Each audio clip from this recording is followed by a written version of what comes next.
Ideme pripravovať kysnuté cesto. Potrebujeme suroviny na prípravu. Múka hladká špeciál, môže byť aj polohrubá múka, môže byť polovica hladkej polohrubej múky, cukor kryštálový, žltky alebo celé vajíčka, sol, droždie, najvhodnejšie je čerstvé droždie, palmarín a mlieko. Základom kvalitného kysnutého cesta je dobrý kvások. Dobrý kvások si pripravíme z vlažného mlieka. Stačí časť vlažného mlieka, ktorá je určená do receptu. Pridáme droždie a malé množstvo cukru kryštálového.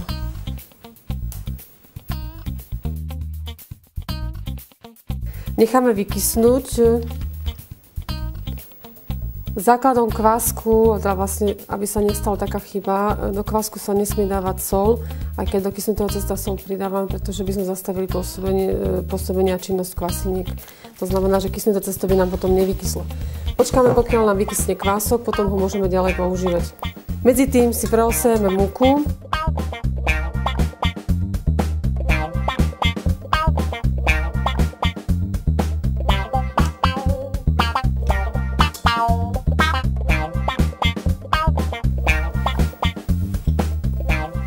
Preosievanie múky pri príprave kysnutého cesta je dôležitou časťou takisto, pretože múka, ktorú použijeme, či už je to hladká múka špeciálka, alebo polohrubá múka, alebo polohrubú polovicu hladkej, sa prekyprí a zároveň sa odstránia, keby tam náhodou boli nejaké nečistoty v múke.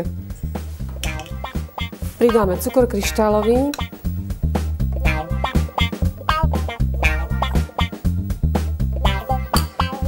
Malé množstvo soli.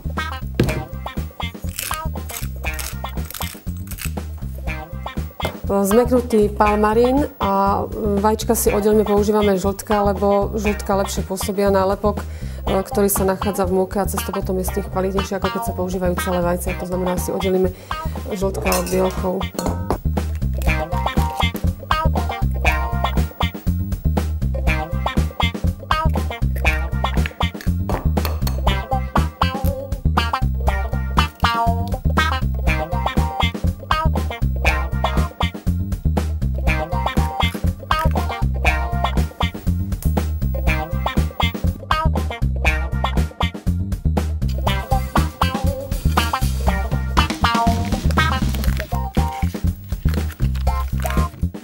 Palmarín si nakrájame na menšie kúsky, je dobré, aby bol zmeknutý.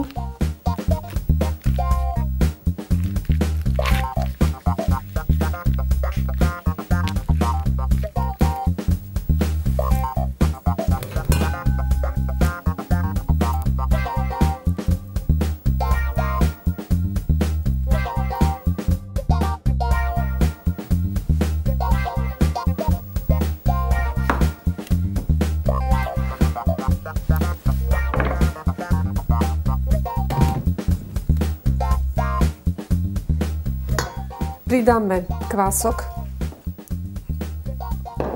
zvyšné mlieko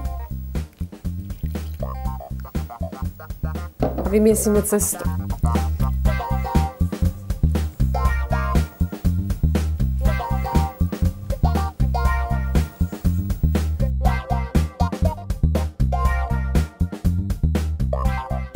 Kysnuté cesto môžeme vymiesiť varechou, prípadne v stroji alebo ručne.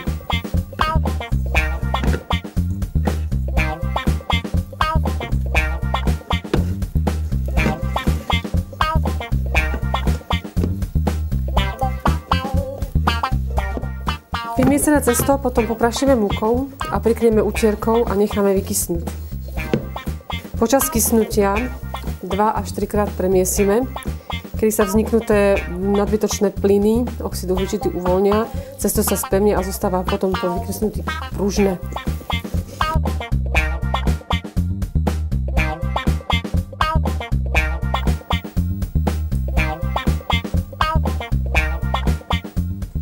A prikryjeme utierkou.